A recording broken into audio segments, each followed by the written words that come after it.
Assalamualaikum warahmatullahi wabarakatuh. Perkenalkan, nama saya Silvia Alivia. Saya kelas PAUD B angkatan 2021. Di sini saya ingin menjelaskan tentang teori pemerolehan bahasa. Terkait dengan teori pemerolehan bahasa ini, beberapa para ahli juga berpendapat bahwa bahasa itu kemampuan bawaan.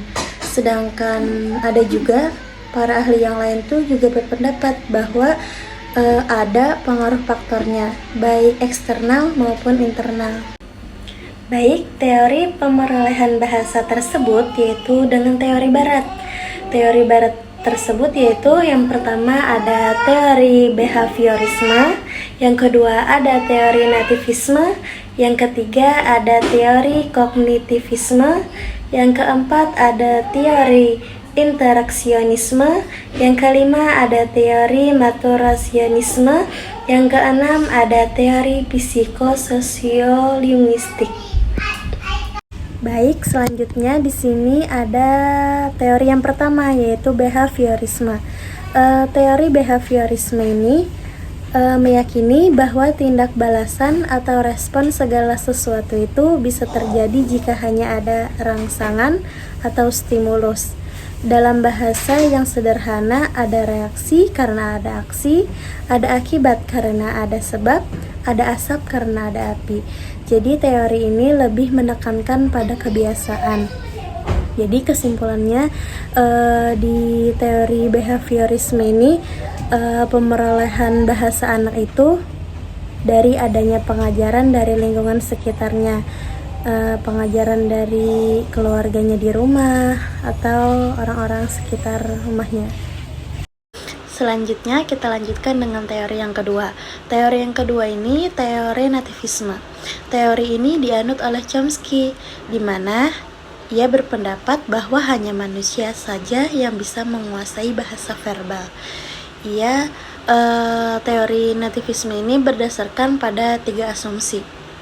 Yang pertama, perilaku berbahasa adalah sesuatu yang genetis, di mana ia memiliki pola perkembangan yang universal, dan lingkungan memiliki peran kecil dalam pematangan sebuah bahasa.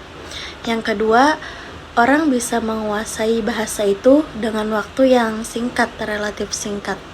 Yang ketiga, lingkungan bahasa tidak memiliki data yang cukup bagi tata bahasa orang dewasa yang rumit. Jadi di slide selanjutnya ini teori nativisme ini meyakini bahwa dalam setiap diri anak manusia itu sudah dibekali oleh sebuah kemampuan berbahasa dalam dirinya yang tersimpan dari sejak lahir. Aliran ini percaya bahwa anak yang sejak lahir itu manusia sudah dibekali dengan sebuah perangkatnya itu disebut dengan LAD. LAD itu bagian otak yang bertugas membuat manusia mampu berbahasa dan menguasainya.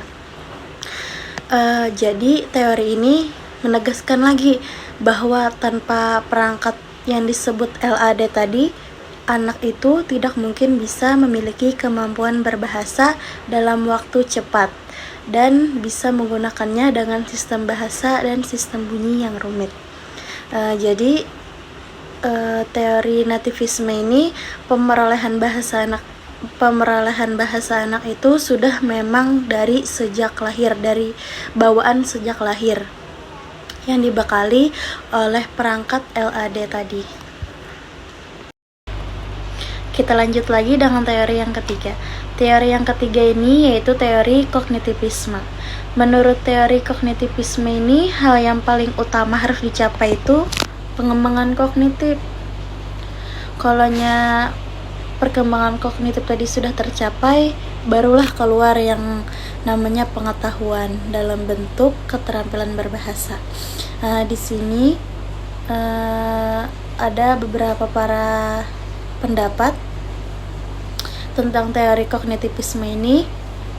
Ada 3 pendapat yang saya dapat di sini. Ada Jean Piaget. Jean Piaget itu menyatakan bahwa teori kognitivisme ini dalam belajar bahasa beranggapan bahwa bahasa itu dibuat dan dikendalikan oleh nalar atau pikir. Jadi ada pendapat yang kedua dari Vygotsky mengemukakan bahwa perkembangan kognitif dan bahasa anak itu berkaitan erat dengan kebudayaan dan masyarakat tempat anak dibesarkan. Kemudian di sini saya juga dapat pendapat Brunner. Brunner itu mengatakan bahwa anak belajar dari yang konkret ke abstrak melalui tiap tahapan, yaitu tahapannya enaktif, ikonik, dan simbolik. Nah, jadi teori kognitivisme ini pemerolehan bahasa anak itu melalui kecerdasannya. Baik, kita lanjutkan lagi ke teori yang keempat, yaitu teori interaksionisme. Teori ini beranggapan bahwa pemerolehan bahasa itu hasil interaksi antara kemampuan mental, pembelajaran, dan lingkungan bahasa.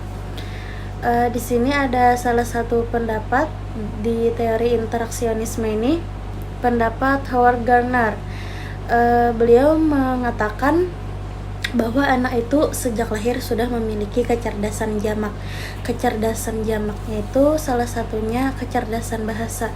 Jadi pendapat beliau itu anak itu dari sejak lahir sudah memiliki kecerdasan jamak, yaitu salah satunya kecerdasan bahasa. Teori ini beranggapan bahwa kecerdasan bahasa itu bukan jadi patokan, bukan jadi satu-satunya patokan yang bisa menjadikan anak itu memiliki kemampuan bahasa yang baik, tetapi harus ada faktor eksternalnya yang mendukung agar anak itu mendapatkan input bahasa yang baik.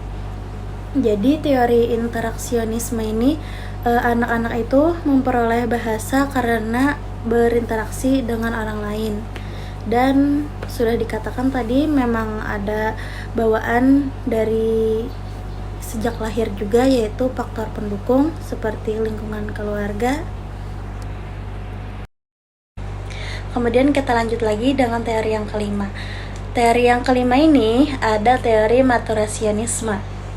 Dalam pandangan ini, bahasa anak itu berkembangnya secara bertahap seperti ayunan jam atau inner clock. Dan yang menyatu dengan konsep maturasi ini adalah periodisasi otak. Periodisasi otak ini sejalan dengan perkembangan jaringan saraf dalam otak.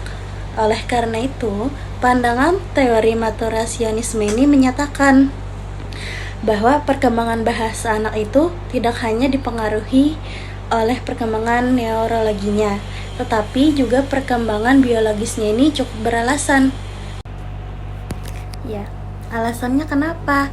Karena seorang anak itu tidak bisa dipaksa atau dipacu kalau piranti biologisnya belum cukup. Jadi teori maturasionisme ini, anak-anak itu bisa berbahasa karena melalui tahapannya sesuai dengan umur atau kesiapan biologis individunya sesuai dengan perkembangannya. Baik, kita akan melanjutkan teori yang terakhir, yaitu teori psikososiolingwistik. Teori ini lebih menekankan pada pragmatik karena berhubungan dengan dimensi sosial bahasa.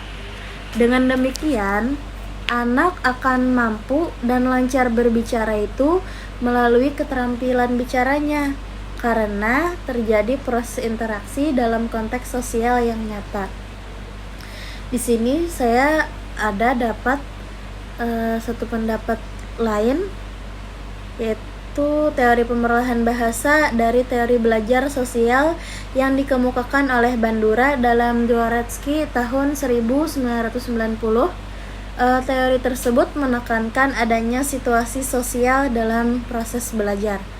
Anak yang sering bergaul dengan lingkungannya itu pasti akan berpengaruh terhadap belajarnya, karena anak itu banyak melakukan pengamatan terhadap tingkah laku orang lain, banyak yang dia lihat, banyak yang dia tangkap.